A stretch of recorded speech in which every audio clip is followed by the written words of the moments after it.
مساء الفل عليكم أعضاء الجروب المحترمين. ده لقائنا مع بعض اللي احنا بنتقابل فيه ونرد على بعض الأسئلة أو بعض الاستفسارات. طبعا على مدار الأسبوع أنا بحاول بقدر الإمكان إن أنا أرد على الأسئلة. وطبعا أنا قبل ما ببدأ آه، زي ما قلت لكم أي حد عنده سؤال هيتفضل معايا، وفي بعض الأسئلة اللي أنا أخدتها بالفعل، ونبدأ كده مع بعض بسم الله. وقبل ما أبدأ وقبل ما بتكلم أنا عايز الأول أول لقاء في الشتاء، هو مش شتاء قوي بس يعني بناخد احتياطاتنا يا أبو مروان. قبل ما أبدأ عايز أشكر جميع زمايلي البريديين المحترمين اللي انضموا للجروب، مشكورين. انا ببعت لكم سلام. ما تتخيلوش فرحتي قد ايه ان انتوا انضميتوا للجروب معايا لاكتر من سبب. انا مش حابب ان انا ابقى منفرد بس بموضوع الجروب، حابب ان انا يبقى معايا ناس بحيث ان انا ممكن ابقى في الشغل يبقى في ناس منكم مثلا اجازة واخدين اجازة، يعني مثلا انا يوم الخميس شغال، ممكن زمايلي اللي هم اجازتهم الخميس هيبقوا على الجروب. احنا مش هنختلف ان شاء الله في اي شيء، لان احنا كلامنا واحد، احنا قراراتنا واحدة، منشوراتنا باذن الله كلها واحدة. فانا حابب زمايلي اللي معايا في الجروب، جروب البريد المصري بين ايديك، جميع زمايلي البريديين انا ببعت لكم شكر خاص. مش عايز استثني حد، مش عايز اخص حد، كلكم على عيني وعلى راسي. انا الجروب ده انا عامله لوجه الله. انا مش طمعان في ربح ولا مكسب ولا ان انا عايز اعمل من وراه فلوس ولا الكلام ده كله، القصه دي مش في دماغي تماما. انا كل القصه ان احنا منفعه عامه. انا زي ما قلت لكم قبل كده، احنا بنحاول نوصل للعميل نص المعلومه، بحيث ان لما يجي لي المكتب يبقى عنده نص المعلومه وانا اقول له نص المعلومه في دقيقه. فمش مضطرين ان احنا هنشرح للعميل من الزيرو. فاذا لما يبقى معانا ناس واكتر عدد معانا في الجروب واخدين نص المعلومة على الأقل، هيروح المكتب مريحك ومريحني ومريح الدنيا كلها. دي قصة الجروب عشان تبقوا عارفين. أول ما فكرت في الجروب أنا قلت لازم العميل يبقى عنده على الأقل، ربنا يخليك يا أبو مروان، يبقى عنده نص المعلومة على الأقل اللي هيقدر يفهمه مننا، ويروح المكتب هيبقى عنده النص التاني الموظف هيقدر يوصله له. فهو ده الفكرة من الجروب. بسم الله نتوكل على الله ونبدأ. طبعا وزمايلي البريديين مشتركين معايا، احنا مرينا باسبوع عصيب علينا اكتر من العملاء، لان احنا طبعا احنا ده تاني شهر على التوالي ان احنا بنقبض عملاء البريد المصري بدون الفيزا الجديدة، فبنضطر ان احنا نديهم فلوسهم عن طريق الشباك. ده عامل لنا ربكة في المكتب لا تتخيلوها، عامل لنا ضغط عصبي لا تتخيلوه. علشان تعرفوا قد ايه المعاناة اللي احنا بنعانيها من قصة ان تحويل الفيزا لغاية ما تستلم الفيزا. ده مش تعب ليك لوحدك، لا ده تعب علينا احنا اكتر. انت كل الحكاية انت بتروح المكتب هتنتظر لك شوية تاخد فلوسك وتمشي. انا عليا العبء والحمل ان انا اتأكد منك وادي لك فلوسك وادخل على حسابك واسلمك فلوسك واعد لك فلوسك واتاكد منها، كل ده عبء عليا. فمعلش نستحمل بعض، ومعلش الموضوع بالنسبه لنا صعب في الاول بس بعد كده هيبقى سهل. اللي عمل استمارات الفيزا، بدات الاستمارات تيجي المكاتب وبغزاره وبغزاره. اطمن، احنا بدانا ان احنا بنقول لك تعالى استلم الفيزا بتاعتك، هتستلم الفيزا بتاعتك. واللي انا قلته قبل كده، نتمنى ان ارقام التليفونات اللي انتوا اديتوها لنا تكون الارقام دي صحيحه، وهي اللي هتتصلوا بخدمه العملاء منها، وهي اللي هتتصل بخدمه العملاء منها من ارقام التليفونات دي. فنتمنى ان الناس بالفعل اللي عملت حساب فيزا مع شات الجديد، ان تكون ارقام التليفونات اللي هتتصل منها تفعل الفيزا يكون من نفس الرقم اللي انت اديته لنا واحنا بنفتح لك الحساب. اللي عايز يفتح حساب جاري فضي مش مطلوب منك اكتر من 3 صور بطاقة عادية. على فكرة خلي بالكم، ابدأوا ان انتوا تاخدوا مني بقى المعلومة زي ما بنطقها بالظبط. لما اقول حساب جاري فضي فاعرف ان هو حساب جاري فضي عادي، مش حساب جاري فضي معاشات. حساب جاري فضي معاشات ده سكة تانية. 3 صور بطاقة واقل مبلغ 100 جنيه. الحساب ده فايدته السنوية 4%. اي نعم الحساب بتاعه العائد يومي، ولكن زي ما قلت لك النسبة السنوية 4%. اللي عايز يفتح حساب توفير ب3 صور بطاقة زي ما قلنا، برضو بداية الحساب من 100 جنيه. هتتعمل لك الفيزا ب25 جنيه، تستلم الفيزا في خلال شهرين. اللي هيفتح حساب توفير هيستلم فيزا توفير، يستلمها خلال كام يوم؟ خلال شهرين ان شاء الله. وتسحب من اي ماكينة ما عدا اسكندرية والاتش اس بي سي. ممكن صرف المعاش بالإيصال من أي مكتب واصرف بالإيصال. لو هتروح مكتب تاني غير مكتبك هتاخد صورتين بطاقة معاك. هتروح أي مكتب تاني غير مكتبك بصورتين بطاقة معاك. اللي هتروح مكتبك مفيش غير البطاقة بس، حتى لو مش هتروح بإيصال. على فكرة المعلومة، حتى لو مش هتروح بإيصال، مكتبك مكتب غيرك ما تقلقش، هيدخل بالرقم القومي بتاعك، هيعمل لك استعلام من خلال برضو حساب فتح فضي معاشات. هيطلع رقم الحساب هينقله يصرف لك فلوسك عادي خالص.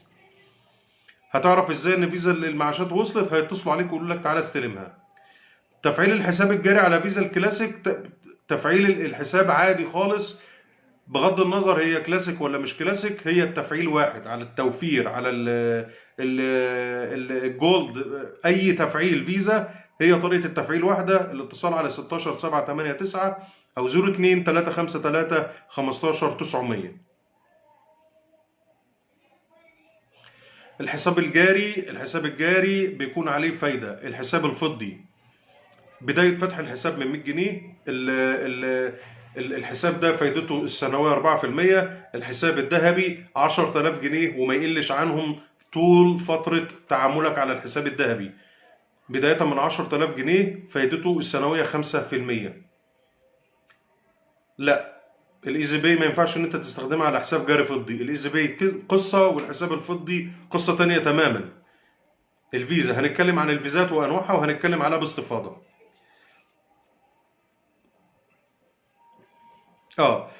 في سؤال جالي برضو، سؤال مهم جدا. خلينا ان احنا نتكلم مع بعض بقى ايه، واحدة بواحدة كده. في عميل سألني سؤال مهم جدا. هو بيقول لك ايه؟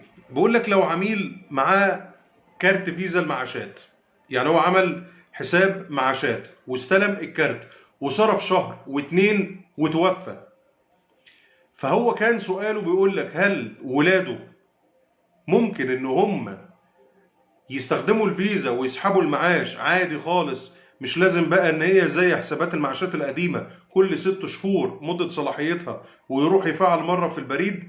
ده كان سؤال مهم جدا وانا رديت عليه. هو كان مصمم ان هو لازم ارد عليه كتابة، فانا قلت له هنستنى في اللايف، فهو برضو صمم فانا رديت عليه. بس انا هرد عليه تاني في اللايف علشان السؤال ده يهم الناس كلها والناس تعرف المعلومة. عميل استلم حساب فيزا المعاشات وتوفى بعد شهر او 2. طب بالنسبة للورثة، طبعا الفيزا هتبقى معاهم ورقم السر معاهم. هل ينفع ان الورثة يسحبوا المعاش بعد كده من اي مكنه؟ وكده كده الفيزا اتفعلت فهو سهل. انا عايز اقول لك بس المعلومه اللي انت ما انتش واخد بالك منها، ان الطبيعي دلوقتي ان احنا بنتكلم على الشمول المالي وانشاء قاعده بيانات للعملاء وربط المؤسسات كلها مع بعضها، فما بالك ان انت مؤسسه زي التامينات والمعاشات اكيد مربوطه مع السجل المدني. فبمجرد ان العميل ما هيتوفى هتروح رساله بين السجل المدني والمعاشات هتقول ان فلان ده اتوفى، وبالتالي المعاشات هتوقف المعاش. طب ما وقفتش المعاش، المفروض ان الورثه منهم لنفسهم ضميرهم بيقول ان احنا نروح نبلغ المعاشات ابونا توفى. طيب بعد كده انتوا طبعا صعبان عليكم معاش ابوكم. طيب اللي ليه حق ان هياخد المعاش هياخده، اللي ملوش حق خلاص. لكن انت هتقول لي ان انا ما بلغتش والمعاش بينزل واروح اصرف المعاش من المكنه كل شهر؟ طب ما الفلوس دي فلوس حرام، انت ازاي تستحلها لنفسك؟ ازاي ان انت تروح تاخدها مهما كان المعاش؟ يعني المعاش ده كام؟ يعني 20000 في الشهر؟ عمره ما هيبقى 5 6000 يعني مثلا. فاذا انت بتتكلم في ايه؟ انت المفروض ان انت والدك اتوفى، شهاده الوفاه بتاخدها تسلمها المعاشات، السلام عليكم يا جماعه، ابونا توفى، المعاش ده مين يخص مين؟ مين اللي ممكن ان هو يستلمه بعد كده؟ وهيبقى مكتوب لمين؟ وهكذا. فهو ده الطبيعي. لكن انت النهارده بقى يبقى ما تستخدمش فيزا لراجل اتوفى، هتحط نفسك تحت طائله القانون، لان يعني حاجه بسيطه، ان انت دلوقتي لو الناس بتاعت المعاشات دي عرفت ان الراجل ده متوفي بقاله 3 4 شهور، هيمسكوكم انتوا وهيجيبوكم وانتوا هتدفعوا الفلوس، وممكن تدفعوها باثر رجعي وهتدفعوها بتعويض كمان، لان اللي انتوا بتعملوه ده يعتبر سرقه. دي نقطه. السؤال بقى المهم لازم ان احنا ناخد بالنا من نقطه مهمه جدا يا جماعه. مكاتب البريد زيها زي اي مصلحه حكوميه بتاخد اجازه يوم الجمعه. يعني الناس اللي بتبعت لي سؤال بتقول لي هو انتوا البريد شغال الجمعه؟ طب انت عمرك شفت مؤسسه حكوميه شغاله الجمعه؟ طب ما هو طبيعي ان البريد دول بني ادمين وبياخدوا الجمعه اجازه، وفي بعض المكاتب بتبقى خميس اجازه، وفي بعض المكاتب بتبقى السبت اجازه، فالطبيعي ان انت كده كده اساسي على مصر كلها يوم الجمعه اجازه. فاللي بيسأل هل في مكاتب شغاله الجمعه، ما حبكتش ان انت الجمعه ان هي تبقى شغاله، يعني ما اكيد، يعني احنا بني ادمين ومن حقنا ان احنا نريح شويه. والناس اللي جت وشافتنا في المكاتب، يعني ده انتوا بتدعوا لنا وانتوا واقفين على الشباك، ربنا يكون في عونكم، فانت كمان عايزنا ننزل لك الجمعه كمان؟ يعني حرام عليكم، حرام عليكم. سؤال بيقول لي انا استلمت فيزا المعاش الجديد، افعلها ازاي؟ افعلها ازاي؟ طبعا احنا لغايه دلوقتي احنا اللي احنا عرفناه ان انت هتاخد الفيزا دي اول ما تستلمها. المفروض ان انت وانت في المكتب بيعمل لك استعلام، بتديله صفار على الريسيت، او بتديله صفاره على المكنه. كده بالنسبه لي انا فعلتها على المكنه. فانت بتتصل على خدمه العملاء 16 7 8 9 02 353 15 900، تتصل بتعمل تفعيله تانية للفيزا. الفيزا كده اشتغلت معاك. ده تفعيل الفيزا. ايه استخدام الايزي بي غير ان هي خدمه كاش بوكس؟ بص، فيزا الايزي بي ليها استخدامات كتير زي ما قلنا قبل كده، وانا بخص الايزي باي. وبرضو انا قلت للناس اللي لسه داخله او الناس اللي بدات معايا اللايف، خد الكلمه مني بمنطقها، لان انا لما هدي لك المعلومه انا هقول لك الكلمه بمنطقها. يعني انا لما اقول لك ميزه معاشات فانا بقصد ميزه المعاشات، لما اقول لك ميزه بس فانا بقصد ميزه بس. وفعلا في اختلاف كبير بين ميزه بس وميزه معاشات وايزي باي.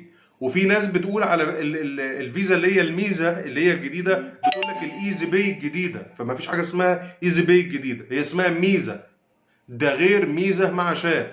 وفي ايزي باي. الايزي باي المقصود هنا في السؤال، اولا احنا ممكن نستخدمها كمدفوعات حكوميه. يعني ايه مدفوعات حكوميه؟ يعني في بعض المصالح ممكن انت بعد ما تاخد الايزي باي تعمل لها تفعيل في المكتب. وطبعا انت كده كده الموظف هيدخلك بياناتك على الكمبيوتر. والاستاذ محمود جوده هنا انا عايز اقول لك على معلومه في ناس قالتها لي في غايه الاهميه، بس الكلام ده كان من 3 4 شهور. لو تفتكر كان في عندنا ازمه في الايزي باي، فكان في ناس بتسال على الايزي باي كتير. ففي ناس قالت لي ان في ناس بتاخد الايزي باي وبتبيعها.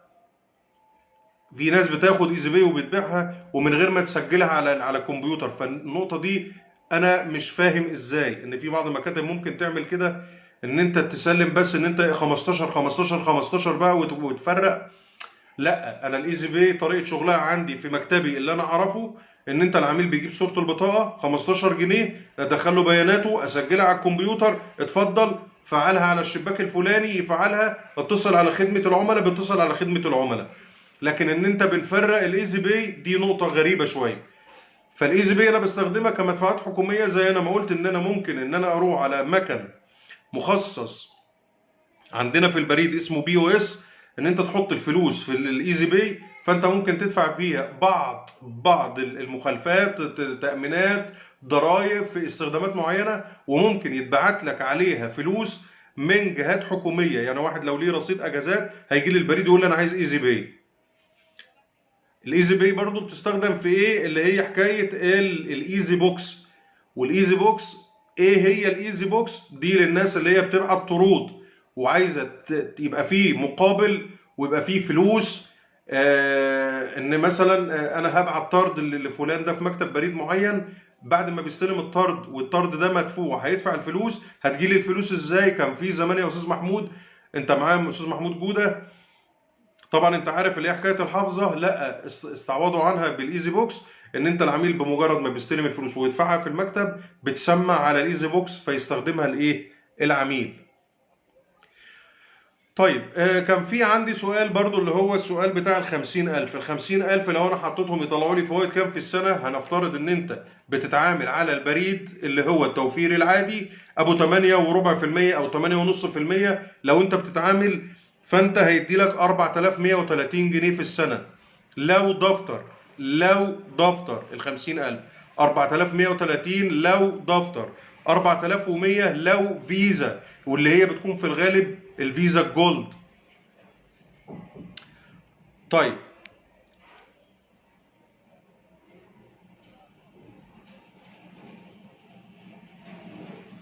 الايزي باي طبعا يا استاذ محمود برضو زي ما قلنا، هو بس يعني اللي كان محدد السؤال بيتكلم على ايه استخدامات. طبعا اللي انا اتكلمت قبل كده في ممكن كان في لايف قبل كده انا قلت ان انا ممكن اربطها بالباي بال، والباي بال اللي هو الناس اللي بتستخدم النت. لو انت مثلا في ناس ليها طريقه معينه في الشغل بتربط الايزي باي على موقع الباي بال، الفلوس بتتحول لك على الايزي باي.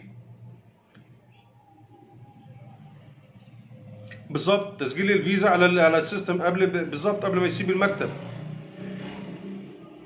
لو حطيت 50,000 يطلع لي فوائد كام في السنة؟ زي ما قلت 4130 لو دفتر، ولو فيزا جولد هيبقى 4100 جنيه. طيب أعرف أنواع الفيزات وإيه استخداماتها وعلاقتها بالحسابات. بصوا يا جماعة، علشان السؤال ده أنا اتسألته كتير وفي ناس طلبت إن نجاوب على السؤال ده باختصار. زي ما قلنا الإيزي باي، هل متاح تشغيل تطبيق الايزي باي دون الرجوع لمكتب البريد؟ صعب. لازم، لان انا بعمل لك تفعيله فتح الفيزا على الحساب عندي في المكتب، وبعمل لك تفعيله يا اما بقى بالاتصال على خدمه العملاء علشان يجي لك كود التفعيل، او ان انا بعمل لك تفعيله معينه لان انت بتوجه الموظف بتقول له انا عايز استخدم الايزي باي دي على النت، فهو بيعمل لك تفعيله تانية، بياخد منك رقم الموبايل، الرقم القومي الفيزا، وبعد كده بتوصلك رساله على الموبايل على رقم تليفون طبعا، كود التفعيل بتستخدمه فيشتغل معاك التطبيق. بصوا يا جماعه، زي ما قلنا انواع الفيزات في البريد، الايزي باي وقلنا ان هي فيزا مدفوعات حكوميه، وممكن ان انت تستخدمها ان انت تستقبل فلوس من على النت بربطها بالباي بال. في عندي فيزا الايزي باي هي نفسها زي ما قلنا بنربطها وبنعمل لها حاجه اسمها ايزي بوكس علشان الناس اللي بتبعت طرود تيجي لها الفلوس عليها لان ما عادش تسليم يدوي. في عندي حاجه اسمها الفيزا الكلاسيك والفيزا الجولد. الفيزا الكلاسيك يا جماعه هي عباره عن فيزا للناس اللي فتحت حسابها اقل من 20,000 جنيه، دي اسمها فيزا كلاسيك.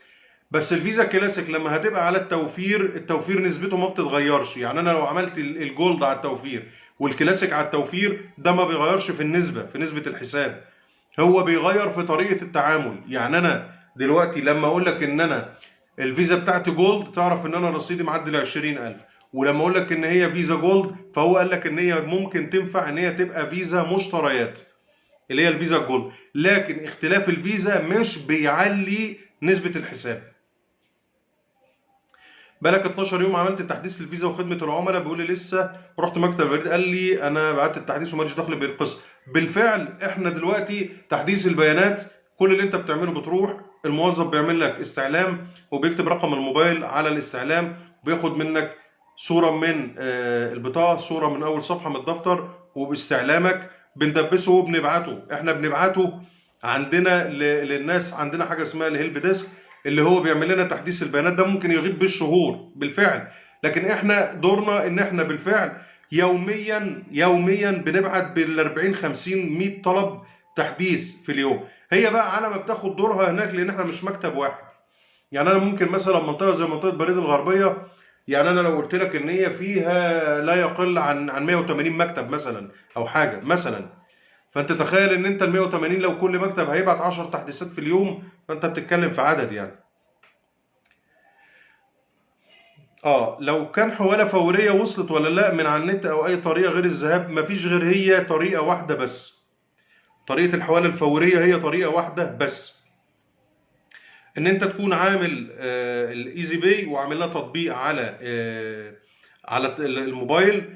لما بتوصلك حوالة اللي هي الحوالة الفورية بتكون على الرقم القومي، بالفعل بتسمع على تطبيق الايزي باي، وبالتالي بتجيلك رسالة على الموبايل بتقول لك تم ارسال حوالة فورية بمبلغ كذا. فممكن ان انت قلت زي ما قلت في الفيديو اللي فات، ان انت ممكن تعمل لها تنزيل على تطبيق الايزي باي عندك، فتنزل على رصيد الفيزا عندك. عملت تحويل فيزا بريد للمعاشات 10/10 ورحت اقبض المعاش نوفمبر بالايصال اللي هو الشهر ده. للاسف لما ينزل معاش لا بالوصل ولا على القديمه، وناس قالوا لي جربي ماكينه بنك. لا لا لا، القصه دي واجهتنا كتير. كل الحكايه مشوار صغير بس، مشوار صغير للمعاشات. المعاشات القصه كلها ان ما تمش عمليه الربط بين المعاشات وبين البريد على دي. وعايز اقول لكم المشكله دي على فكره بتحصل لكل 100,000 فيزا. عشان بس نكون صراحة وما تقولوش ايه اللخبطة اللي انتوا عملتوها لنا والربكة. كل 100,000 فيزا بتحصل القصة دي، ان انت بالفعل بتعمل فيزا الجديدة، لا المعاش بينزل على القديمة ولا بينزل على الإيصال. بس انت مشوار صغير، انت خلاص المعاشات بتقوم عامله لك اللينك وخلاص والدنيا بتمشي تمام. لو انا معايا فيزا من سنه وعايز احط مبلغ يطلع لي فوائد عليهم كويس، في نظام معين في فوائد عاليه او وديعه، لان امي ملهاش معاش ولا حاجه وعاوز احط لها مبلغ ويطلع فوائد كويس، مفيش احسن من التوفير. عندنا احنا في البريد التوفير اللي هو 8.25%، 8.5%، اللي هو ده. دي احسن حاجه اللي هي بتطلع، اللي هي زي ما قلنا تطلع على ال 1000 80 جنيه 85 جنيه. ربنا يبارك فيك يا حسن باشا يا حبيبي، تسلم تسلم. طيب، في سؤال برضو معلش، خلينا كده ايه ننقل واحده واحده. ينفع اعمل تطبيق الايزي باي من اي مكتب ولا لازم المكتب اللي استلمت منه؟ اعمل تطبيق الايزي باي من اي مكتب. اي مكتب يعمل لك اللي انت عايزه، اي مكتب يعمل لك التفعيله، مش هتفرق. طالما انت صاحب الفيزا وانت اللي معاك البطاقه وبياناتك بتظهر معايا لما بعمل لك استعلام، هعمل لك كل شيء. فيزا ميزه ولا الايزي باي الافضل من ناحيه ايه؟ حدد لي انت طريقه شغلك ايه عشان اقول لك. لو سمحت، عندي حساب توفير بفيزا جولد، هل يمكن ارسال المعاش عليها؟ لا طبعا، ما تخلطوش الامور ببعضها. انا قلت قبل كده الفيزا ميزه، المعاشات ليها اصلا طريقه فتح حساب معينه.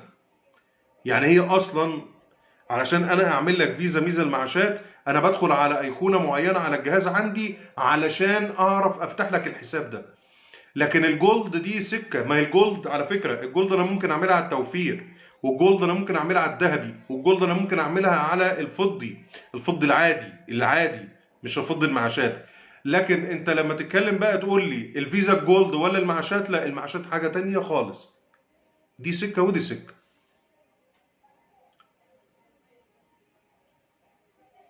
طيب ماشي، انا شغال على اللايف اهو، حاضر. حضرتك رد على سؤالي، اعمل حساب التوفير البريد بدل حساب توفير بنك القاهرة. انا بعت السؤال وحضرتك قلت هترد على اللايف. انا عامله الحساب ده في بنك عشان بيتحول عليه كل شهر حوالي، وفي فلوس في الحساب. ايه المطلوب عشان اعملها فيزا توفير البريد وبنزل عليها فوائد سنوية؟ هي التوفير العادية.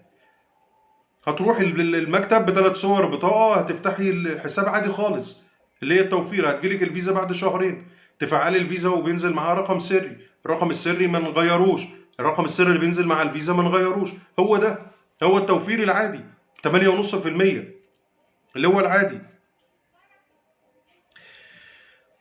طيب، كيفية الاستعلام عن الحساب من خلال ماكينات البريد؟ العملية بسيطة جدا جدا جدا، او من خلال ماكينات البريد. ماكينه، اي استعلام في اي ماكينه سهل جدا.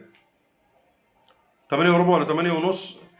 بصوا، انا بقول لك هي 8 ونص الصح، 8 ونص 8 ونص. بس انا في ناس بتقول لك 8 وربع. ليه بقى؟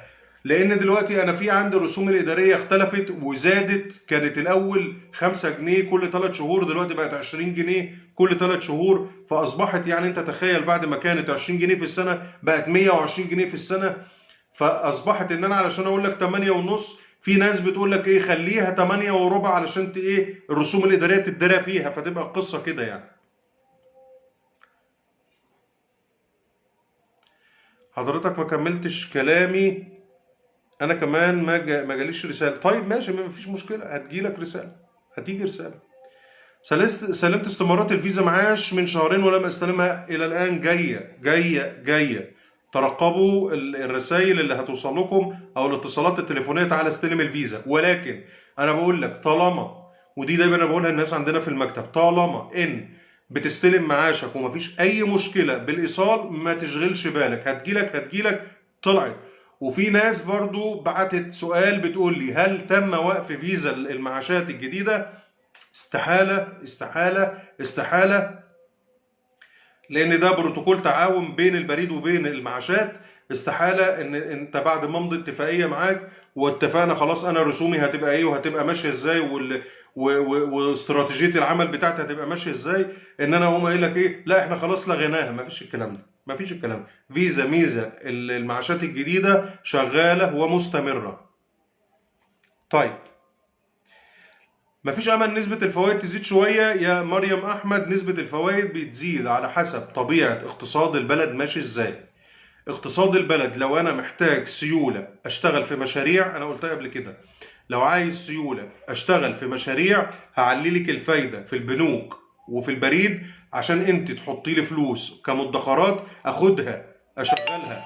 طيب انا اقتصاد البلد كويس مش عايز فلوسك علشان ما يحصلش تضخم، انا بقول لك انزل لك الفايده، انت تهرب تستلم فلوسك تشتري اراضي، تشتري اكل، تشتري بيوت، تشتري عقارات، تشتري زي ما قلنا اراضي، عربيات، تشتري تشغل فلوسك في السوق فما يحصلش عندي تضخم. 8.5% كانت 9 وربع السنه اللي فاتت، كانت قبلها 10 وربع، كانت قبلها 11 وربع، فممكن تزيد وممكن بتقل، لكن لغايه دلوقتي زي ما قلنا 8.5%. ميزه المعاش اعرف انها وصلت ازاي؟ هيتبعت رساله على الموبايل؟ لا ما تروحيش المكتب، لا يا استاذ عماد، هتجيلك رساله على الموبايل، هيتصلوا بيك. عايز تروح كل شويه واسال، روح كل شويه واسال، ما تقلقش. طيب استاذ اسلام، على فكره انا لسه رادد على السؤال حالا اللي هو انواع الفيزا الكلاسيك والجولد والايزي باي والميزه وميزه المعاشات. انا لسه رادد على السؤال وهقول تاني، الكلاسيك والجولد مفيش اختلاف في نسبة الحسابات بتاعتها، ولكن الاختلاف في طبيعة الشغل، ان دي بتشتغل على الماكينات هي نفس اللي بتشتغل على الماكينات. لكن الجولد بتفرق ان هي ممكن تستخدم كمشتروات، استخدمها على النت اشتري، اروح بيها اي مكان واشتري وهكذا.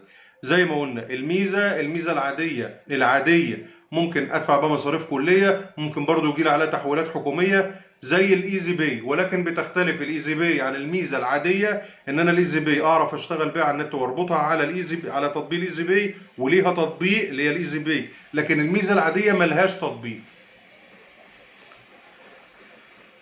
اعرف لو حواله فوريه وصلت من غير الذهاب للمكتب، اسفل لو كنت رديت.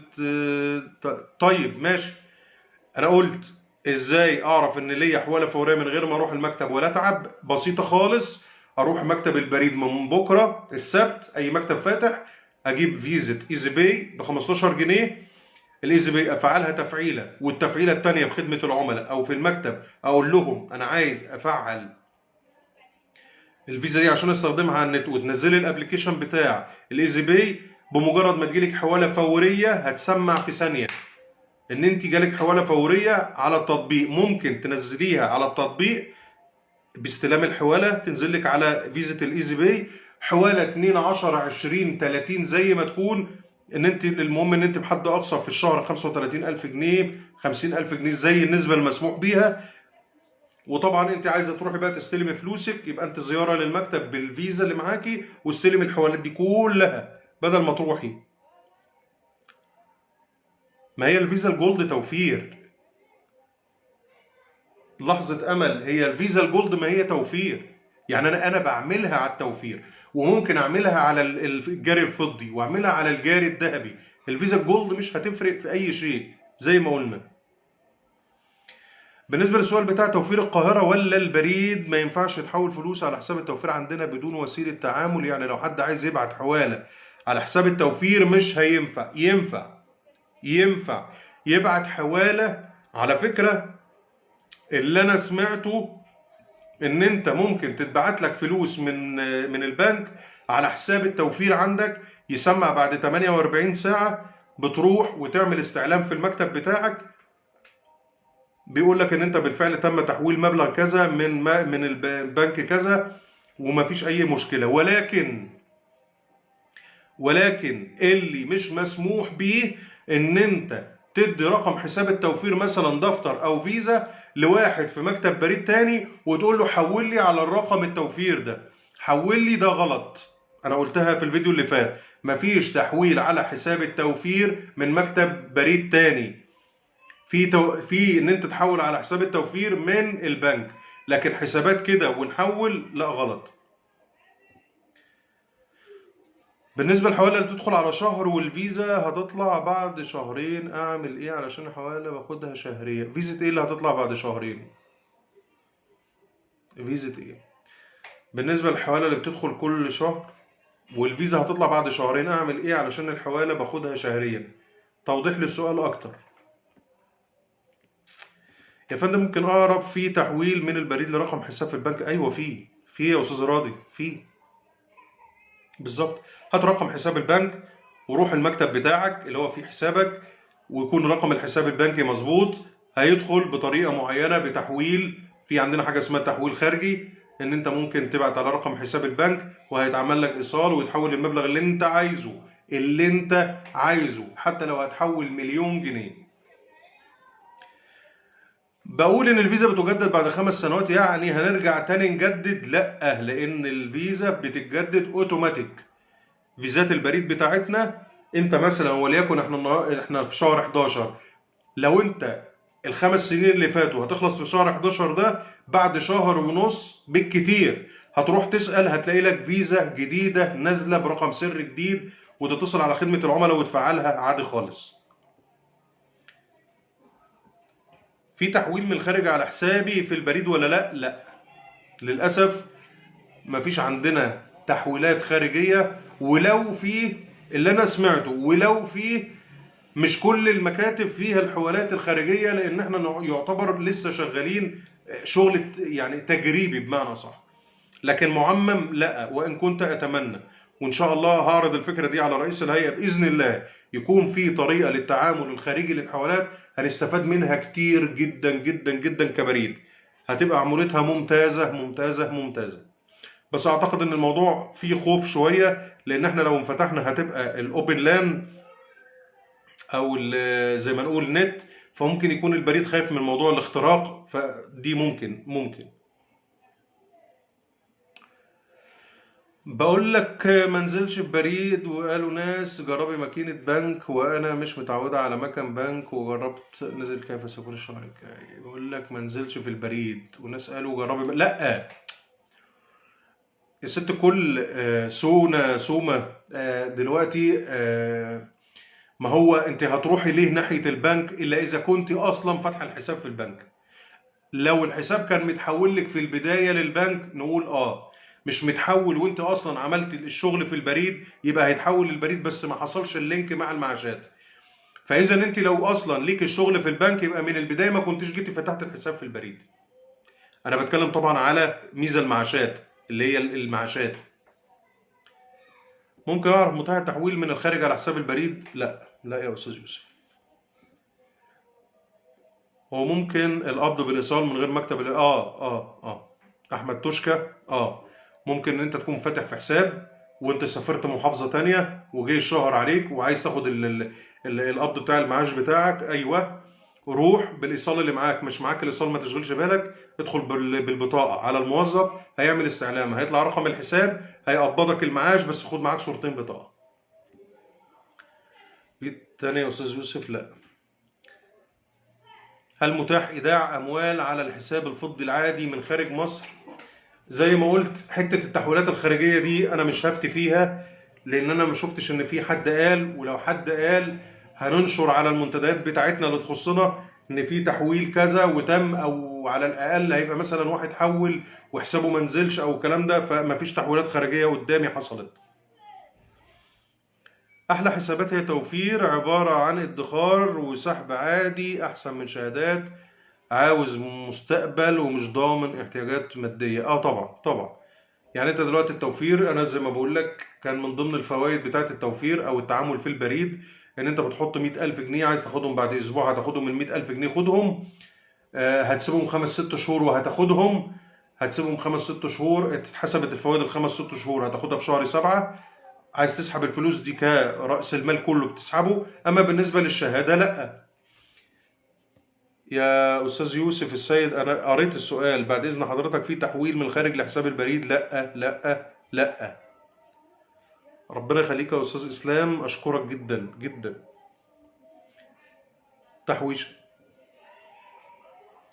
مفيش مكان بريد كتير في اسيوط، تقريبا مكنه واحده وهيتسحب عموله لو سحبت مكان البنك. ماشي، بس انت يعني معلش، يعني انت مش كل يوم، مريم عادل، انت مش كل يوم رايحه تسحبي. يعني مثلا يا جماعه، يعني ما نحطش العقده في المنشار قوي. طب ما هو انت مش لازم برضو مكان البنك اللي في الشارع، ما انت ممكن لو دخلت مكتب البريد اسحب. يعني الناس اللي خايفه من عموله البنك بالنسبه لسحب الفيزا، انت مش كل يوم هتروح. يعني مثلا وليكن اكبر بنك ممكن هيبقى ايه؟ بنك مثلا عوده، بنك القطري، بنك CIB، اي بنك مثلا ممكن هيبقى مثلا عموله السحب ب 15 جنيه. طب ما انت ممكن اصلا تغيب 6 شهور ما تسحبش غير من المكنه بال 15 جنيه دول. طب انت مش عايز؟ طيب ادخل مكتب البريد، سلام عليكم انا معايا الفيزا ومتفعله عايز اسحب. هيقول لك تعالى على الشباك كذا هناك المكنه، هيسحب لك في دقيقتين وتمشي. ممكن افتح حساب توفير لاولادي، كامل فايده 8.5%، وافتح لاولادك صوره شهاده الميلاد، صوره بطاقه حضرتك، اقرب مكتب بريد هيبقى لك دفتر لاولادك الكبار اللي معدي ال 16 سنه، لا هيبقى فيزا. استاذ اسلام تايجر، ليه مفيش ماكينات ايداع ومكن قليل؟ دلوقتي في دفعه نازله قريب جدا هيبقى في ايداع، بس يا رب الناس تعرف تستخدمها اصلا. ان انت تعرف تحط فلوس ايداعات والكلام ده، يا رب الناس تعرف تستخدمها. ولو نزل هحاول ان شاء الله باذن الله، لو نزل والعمليه اتعممت هنزل لكم فيديو ازاي تتعامل مع المكنه وتعمل ايداع في الشارع. هل في اي نوع من فيزا البريد لا يصرف الا من ماكينات البريد فقط؟ هي مش، لا مش كده، مش كده. هي قصه ان الحساب الفضي والذهبي، الحساب الفضي والذهبي لو عملت عليه فيزا ما يصرفش غير من ماكينات البريد بس. لكن جاري بدون عائد او التوفير يسحب من اي مكنه زي ما قلت، ما عدا اسكندريه او HSBC.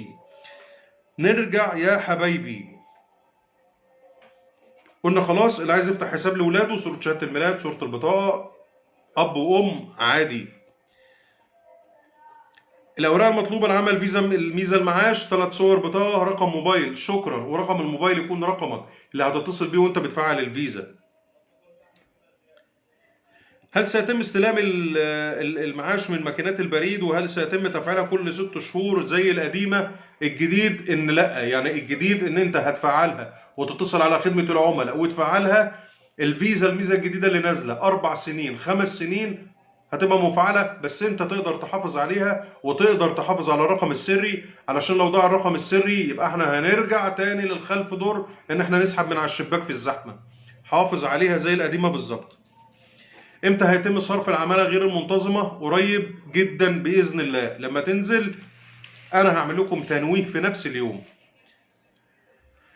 في حالة ضياع الفيزا أو تم استخدامها في ماكينة، طبعا استخدمتها في الماكينة والماكينة سفتها بوظتها تلفتها استحوذت عليها، أنت ما تشغلش بالك، ادخل مكتب البريد، السلام عليكم الفيزا ضاعت، هيقول لك اعمل لي مذكرة فقد في المركز، وتعالى هعمل لك بدل إصدار فيزا هتجيلك بعد شهر ونص وتعمل فيزا جديدة، مفيش مشكلة. نفس الإجراءات بتاعت لو ضاع الرقم السري ب5 جنيه، ادخل مكتب البريد، السلام عليكم ضاع الرقم السري، هيعملوا لك طلب، هتجيلك الرقم السري وتتصل بخدمة العملاء ضروري عشان تفعلها. في سؤال جالي من مدام على الجروب، بتقول لي هو ينفع افتح حساب ليا ولا لازم وجود الزوج؟ هيعمل ايه الزوج وانت بتفتحي حساب؟ ولا هيعمل حاجه. حضرتك انت خلاص انت عديت السن القانوني، روحي وافتحي الحساب ببطاقتك وبفلوسك الزوجه هيعمل لك ايه؟ ده في ناس بتيجي من ورا جوزها وتفتح حسابات، فانت هتاخديه معاك يعمل ايه؟ فيزا الايزي باي في حاله ضياع الرقم السري زي ما قلنا خلاص، صوره البطاقه 5 جنيه من المكتب اللي انت فاتح فيه الفيزا. طيب انواع الفيز انا قلتها وشرحتها. طيب دلوقتي في ناس قالت لي سؤال مهم جدا، يا جماعه يا جماعه في فرق ان انا اقول لك ان انا رقم خدمه العملاء 02353 وهو نفس الرقم ده ويتصل عليك وعايز يتاكد من بياناتك وانت تخاف. 02353 ده رقم خدمه عملاء البريد المصري. احنا دلوقتي الهيئه في اتجاه ان هي حمايه بيانات العملاء من السرقه ومن النصب، فلو اتصل عليك رقم خدمه العملاء ما تقلقش. الشيء اللي انت تقلق منه لو بيطلب منك رقم سري، وفي عندي نوعين من الارقام السريه، في ظهر البطاقه رقم سري عباره عن 3 ارقام بس اللي بيبقى في الشمال كده مميز، وفي فرق ان هو الرقم السري اللي هو في البادج اللي الورقه الخفيفه اللي بتبقى بادج اسود دي بيبقى فيها رقم سري. لو حد طلب منك الرقم ده او ده اعرف ان هو ده نصب وهيسرق فلوسك، لان اليومين اللي فاتوا دول في ناس بالفعل كنوع معين من انواع الهاكر او زي ما يكون في قدر يوصل لك، عرف الرقم الفيزا بتاعك وسحب الفلوس بتاعت الناس. فما تديش الامان لاي رقم او لاي حد. طيب سؤال بيقول لي هو لازم الشخص يروح مكتب البريد علشان يضيف الارباح كل سنه؟ لا طبعا. في ناس مسافره بقى لها 5 6 سنين وبتجيب الدفتر وتقول لي لو سمحت انا عايز اراجع الارباح، براجع له الدفتر بلاقي من 5 6 سنين ما تعاملش معايا. ايه المشكله؟ لا مش كل سنه لازم تجي لي على فكره. يعني القاعده بتاعت الناس اللي لازم تيجي في شهر 7 علشان تضيف الارباح مش مظبوط الكلام ده طبعا. طيب في سؤال جالي بيقول لي في حالة ضياع دفتر توفير من 5 سنين هل يمكن استخراج بديل له أو لا؟ هيطلع لك بديل ليه بس هيبقى فيزا لأن ما عادش دفاتر. يعني أنت دلوقتي لو ضاع دفتر من 5 سنين ما تشغلش بالك، زي ما قلنا مذكرة فاء وتجيب معاك صورتين بطاقة، وهتيجي الحكاية كلها إن إحنا هنحول لك الدفتر اللي ضاع ده على الجهاز إن هو هيبقى فيزا. طب لو الدفتر اللي ضاع بتاع طفل يبقى إحنا عايزين صورة شهادة ميلاد الطفل، صورة بطاقتك ومذكرة الفقد، وهنطلع له دفتر لو تحت السن.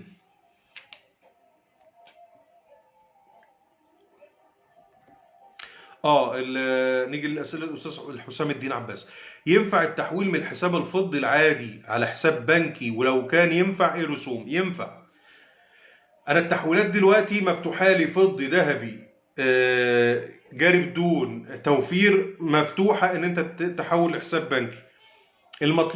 المطلوب منك رقم حساب البنك. طب الرسوم طبعا بتبقى مقررة عندي 2 من 1000%، بحد أدنى 20 جنيه وبحد أقصى 300 جنيه. يعني لو أنت، وعلى فكرة الحد الأقصى معاك لغاية 150,000، افهم كلامي كويس، لغاية 150,000 بمعنى إيه؟ يعني انت لما تضرب ال 150,000 في الاتنين في 1000، 2 من 1000 هيدي لك 300 جنيه.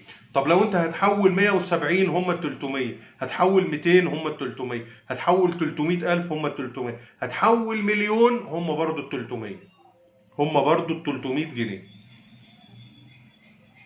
طيب سؤال تاني،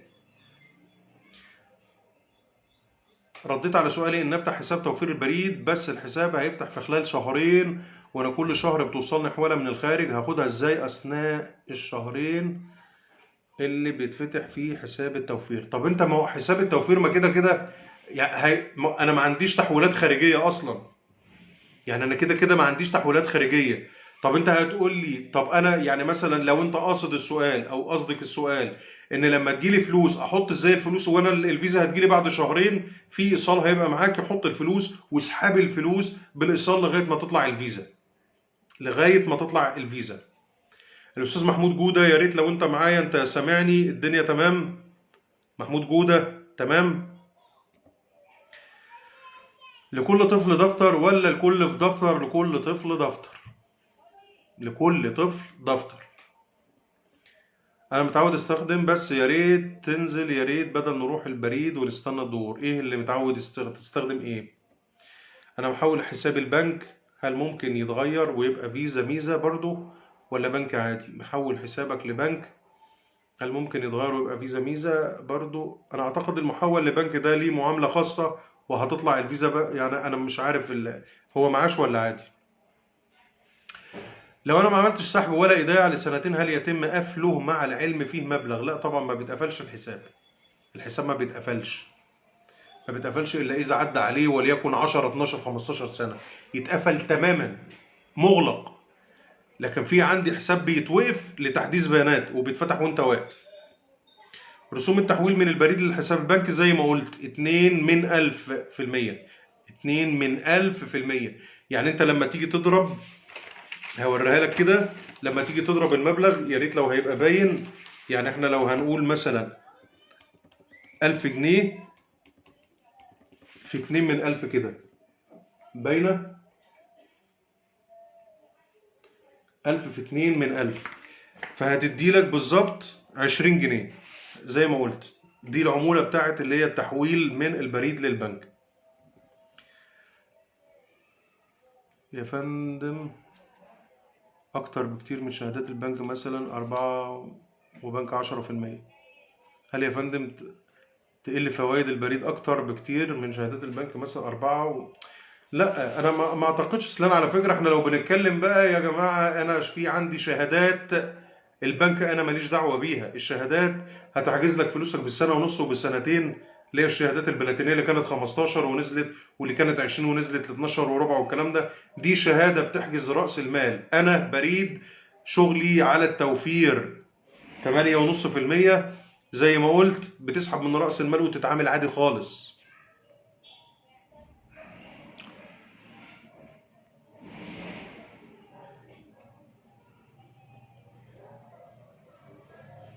بالنسبه للمعاش، لو انت محوله البنك فهو تحول لبنك خلاص.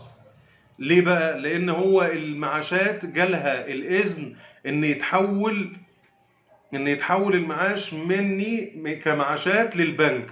لكن انا لما بيبقى البريد بيخاطب المعاشات، انا يا بريد يا معاش ابعت لي معاش فلان عندي في الحساب عندي. فهو الخطاب في البدايه كان كده.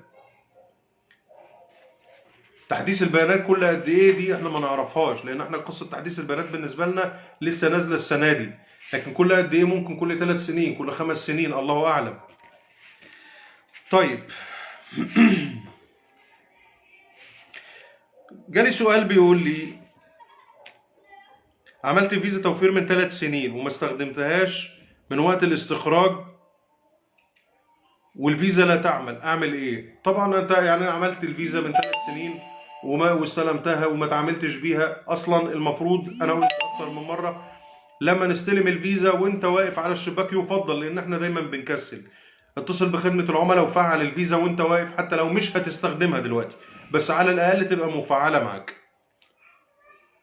ما هي الفيزا المطلوب عملها لاستلام رصيد اجازات، اللي هي الايزي باي، وعلى فكره اللي هي الميزه العاديه، اللي هي ب 15 جنيه. ميزه المعاشات بتتعمل دلوقتي مجاني، ما بتتعملش بفلوس. طيب، في برضو سؤال جالي بيقول لي انا عايز احط فلوس في الايزي باي، ازاي احط فلوس في الايزي باي؟ العمليه بسيطه جدا.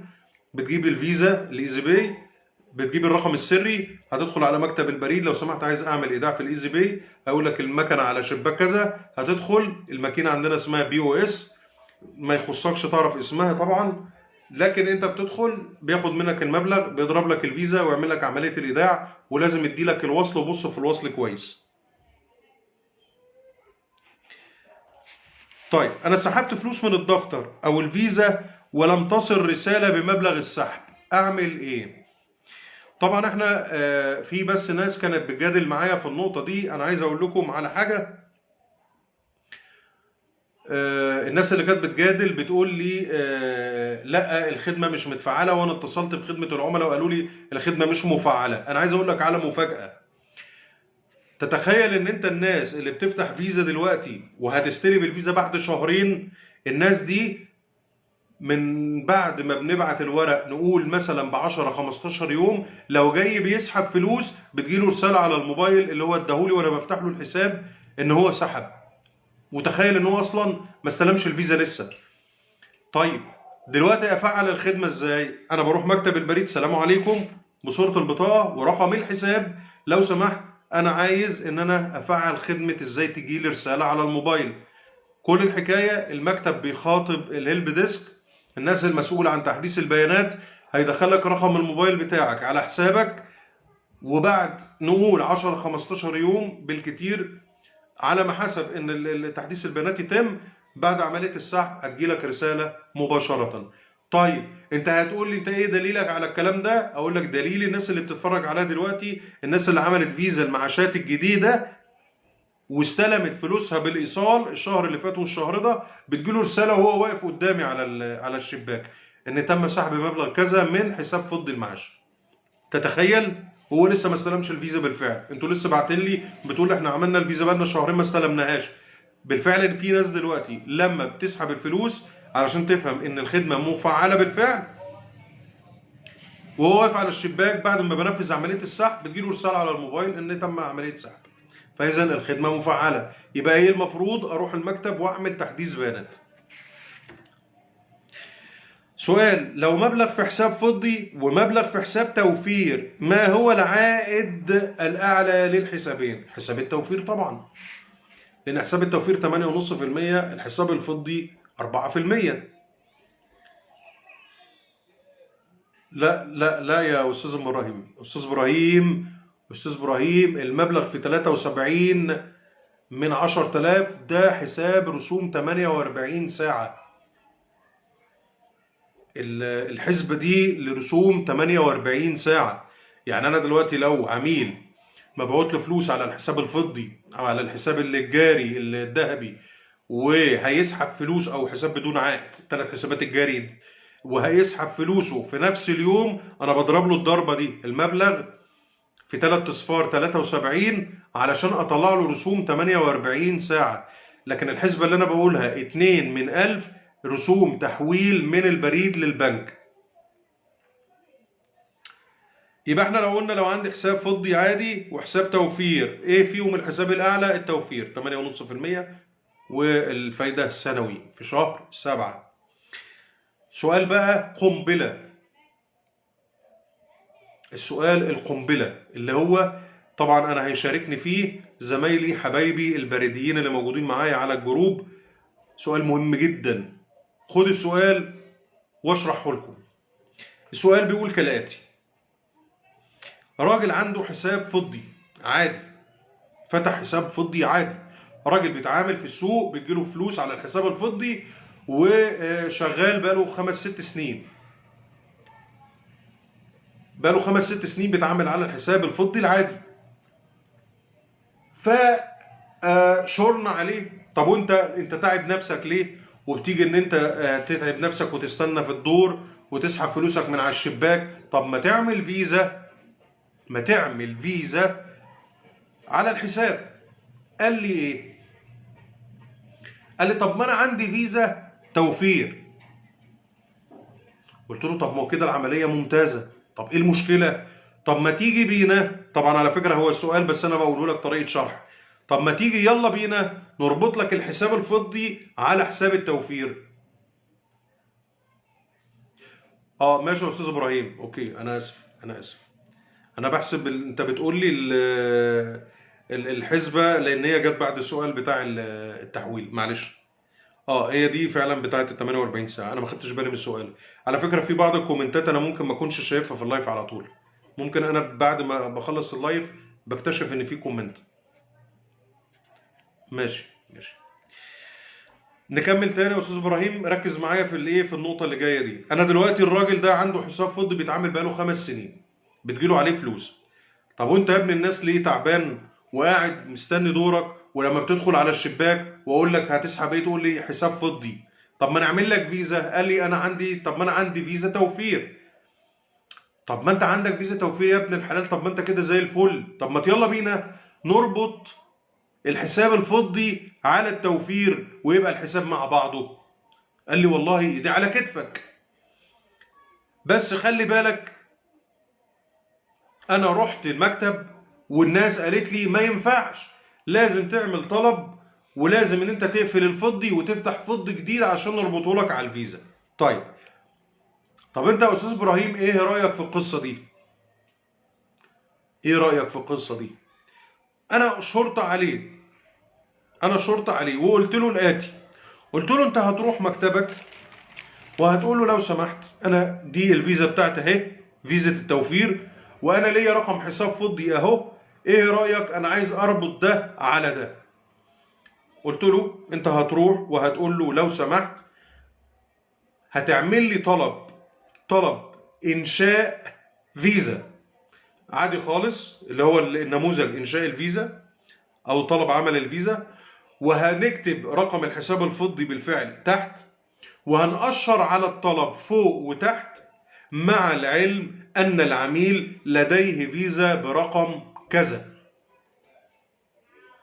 اللي بيتم كالاتي: الورقه هتروح الجماعه بتوع اصدار البطاقات، بالفعل هو من عنده هيقوم عامل عمليه ربط، مدخل الحساب الفضي على حساب الفيزا التوفير اللي موجود عنده، لان بتاع اصدار البطاقات بالفعل هيكتشف ان الراجل ده هو من خلال طبعا الرقم القومي بتاعه هيكتشف ان هو عنده فيزا رقمها كذا كذا كذا كذا، هيقوم رابط الحساب الفضي على فيزا التوفير اللي معاه، هتصبح فيزا التوفير عليها توفير وهيصبح عليها بالفعل الرقم الفضي.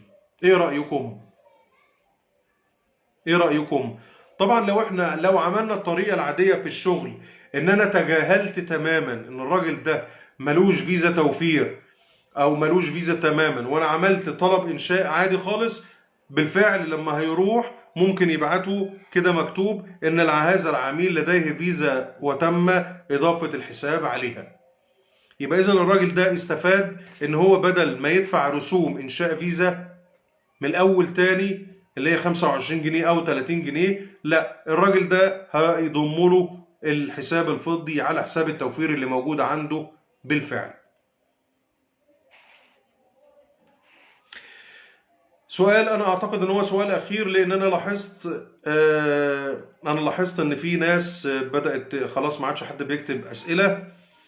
السؤال اللي تقريبا هيبقى الاخير الا لو حد بقى كتب سؤال: عملت فيزا معاش جديدة والموظف كتب رقم الموبايل غلط في الايصال اللي تم استخراج بيه الفيزا، وانا لما سألته قلت له على فكرة الرقم ده غلط هنعمل ايه؟ قال لي مش مشكلة. طبعا هي مشكلة كبيرة، لان بالفعل لما نستلم الفيزا المعاشات هيبقى مطلوب مننا نتصل على خدمة العملاء علشان نفعل الفيزا من نفس الرقم اللي احنا كاتبينه. طب الرقم اللي احنا كاتبينه اصلا غلط، يبقى المطلوب مننا ايه؟ لازم ان انا وانا في المكتب كنت اعمل حاجة اسمها تحديث بيانات وانا في المكتب، يعني ابعت مع الورق اللي انا بعته ده اهو ورقة تحديث بيانات مكتوب فيها رقم التليفون، او ان انا اقوم كاتب على صورة البطاقة رقم التليفون الجديد، او ان انا اكتب رقم التليفون في الورق اللي انا بعته، علشان يبقى الناس اللي هيروح لهم وبيعملوا انشاء للفيزا يبقوا عينيهم هتروح هيبص كده على طلب الانشاء فهيلاقي ان رقم رقم التليفون مختلف، هيقوم معدله له في ساعتها. يبقى كان المفروض الموظف يبعت رقم التليفون في ساعتها مظبوط. طب لو ما بعتوش، لا لازم هيبعت تحديث بيانات. الشبكة وحشة، المشكلة دي مشكلة عامة على كل المكاتب، وإن شاء الله احنا طمعانين إن احنا عندنا رئيس هيئة راجل محترم في القريب العاجل هيتم تغيير الراوترات، هيتم تحديث الشبكات، خطوط اللي داخلة المكاتب هتتغير لفايبر، فهتبقى الدنيا مظبوطة إن شاء الله الفترة اللي جاية، فما تقلقوش. اتمنى ان الفيديو يكون عجبكم، واتمنى ان ما يكونش طويل والناس تزهق منه. لو في حد عنده سؤال انا معاكم اهو. يلا بينا، يلا بينا قبل ما نقفل. سؤال سؤال بسرعة يلا.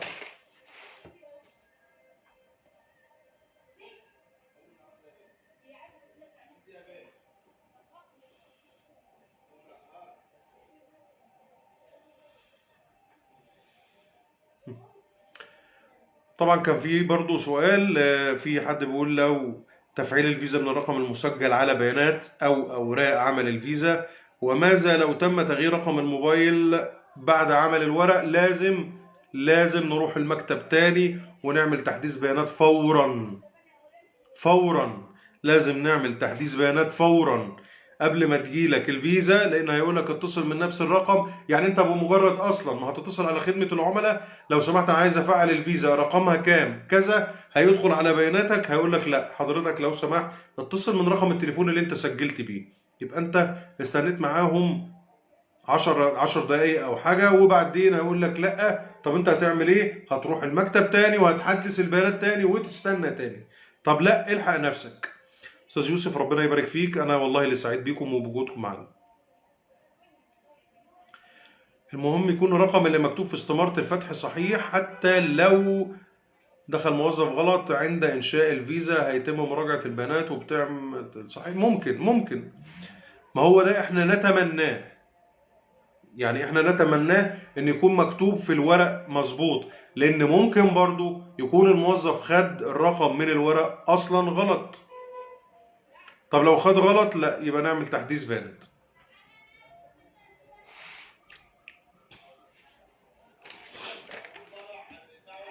يبقى قلنا يا جماعة لو انا دلوقتي بستخدم مكنة اي بنك، الفيزا باظت في المكنة تلفت، لا يبقى احنا المطلوب ان احنا نعمل مذكرة فقد، وهنروح المكتب اللي طلعنا منه الفيزا اول مرة وهنقول لهم الفيزا ضاعت مني، انا عايز فيزا تانية. اقول لك لو سمحت هات صورة بطاقة، وهياخد منك مبلغ بعد ما يعمل لك الاستعلام. لو مبلغك معدي ال 20,000 هياخد منك 30 جنيه ويعمل لك فيزا جولد.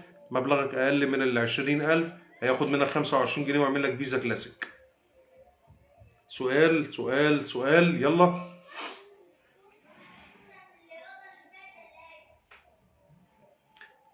سؤال يا جماعة، كل سنة وانتم طيبين.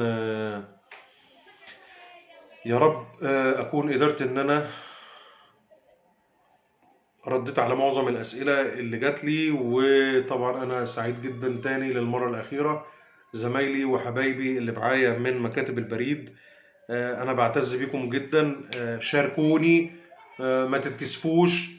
لو أنا جاوبت على سؤال مهما كان، أنا طبعا في حاجات ممكن أكيد بنساها، ممكن حاجات ما بقاش ملم بيها قوي.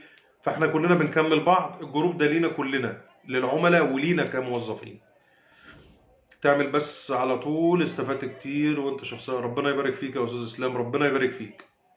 مذكرة الفقد دي بتعملها في اي اسم شرطة، اي مركز شرطة، اي مكان، اي شيء خاص بالشرطة. مذكرة فقد في ثواني وتروح بيها مكتب البريد. كنت عايز اقول لكم ايه كمان.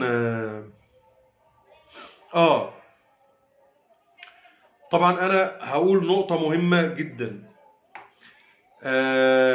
في اعلانات زي ما قلت برضو في الفيديو اللي فات، انا قلت في اعلانات بتنزل مش الهيئة القومية للبريد اللي عاملاها بصفتها كهيئة طالبة موظفين وبتعينهم.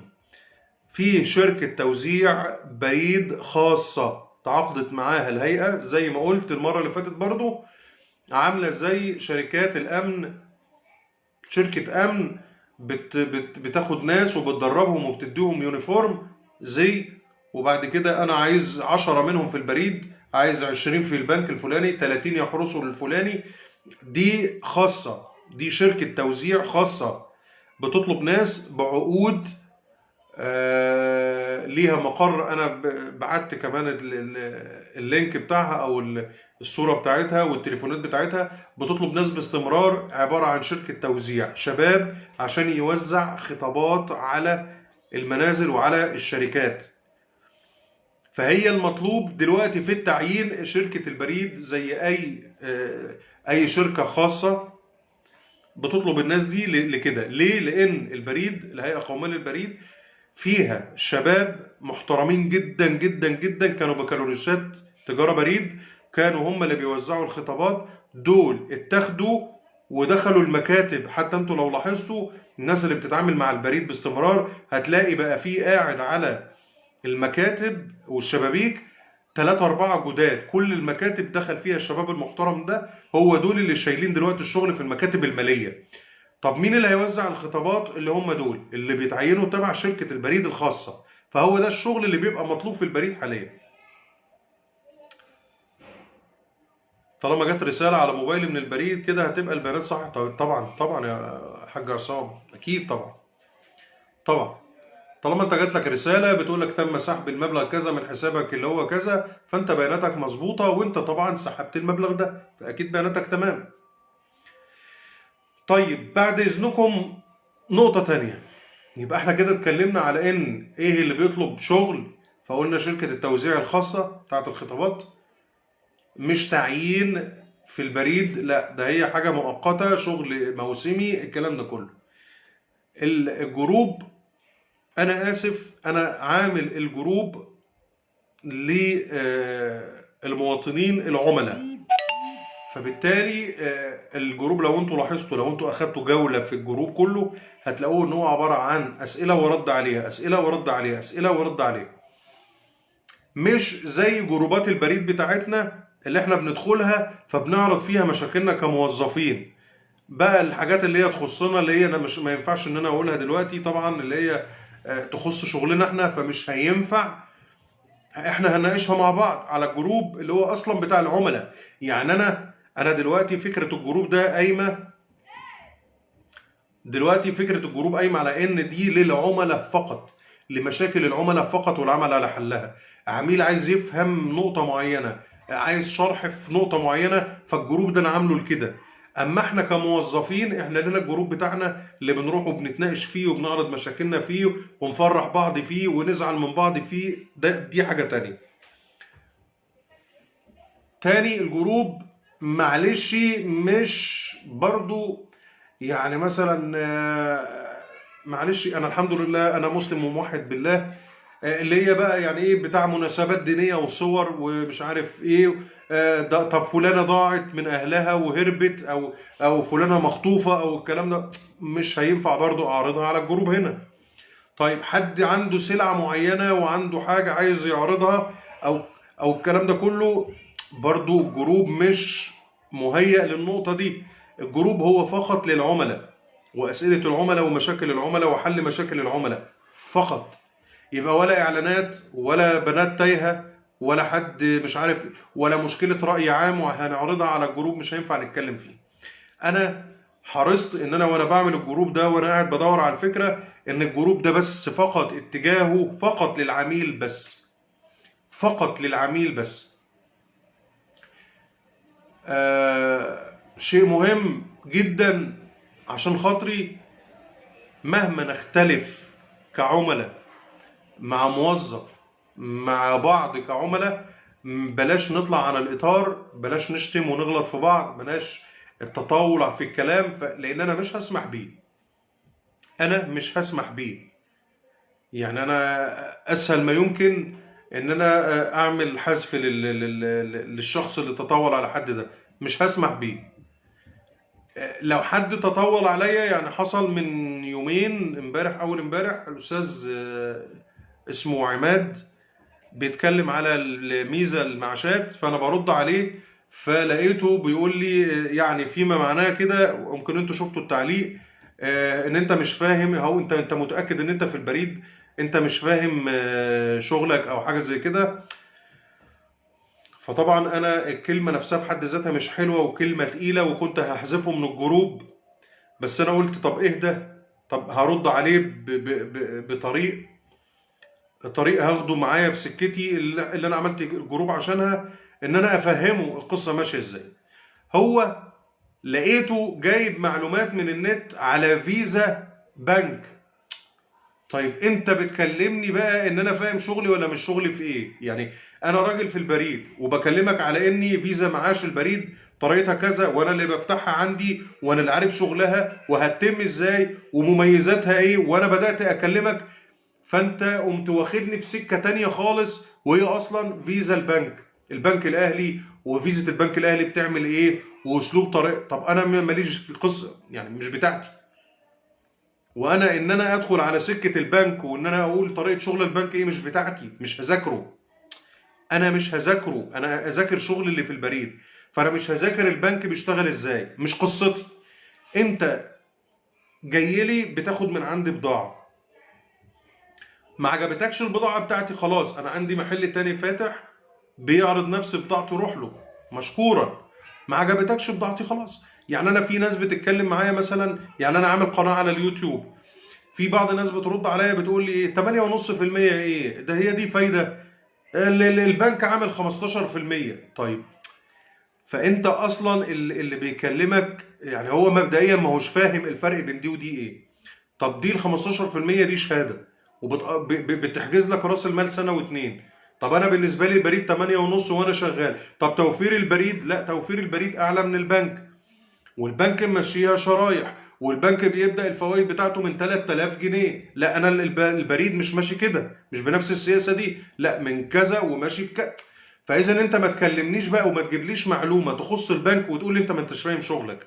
لا كلمني انا في شغل البريد وقول لي انا فاهم ولا مش فاهم.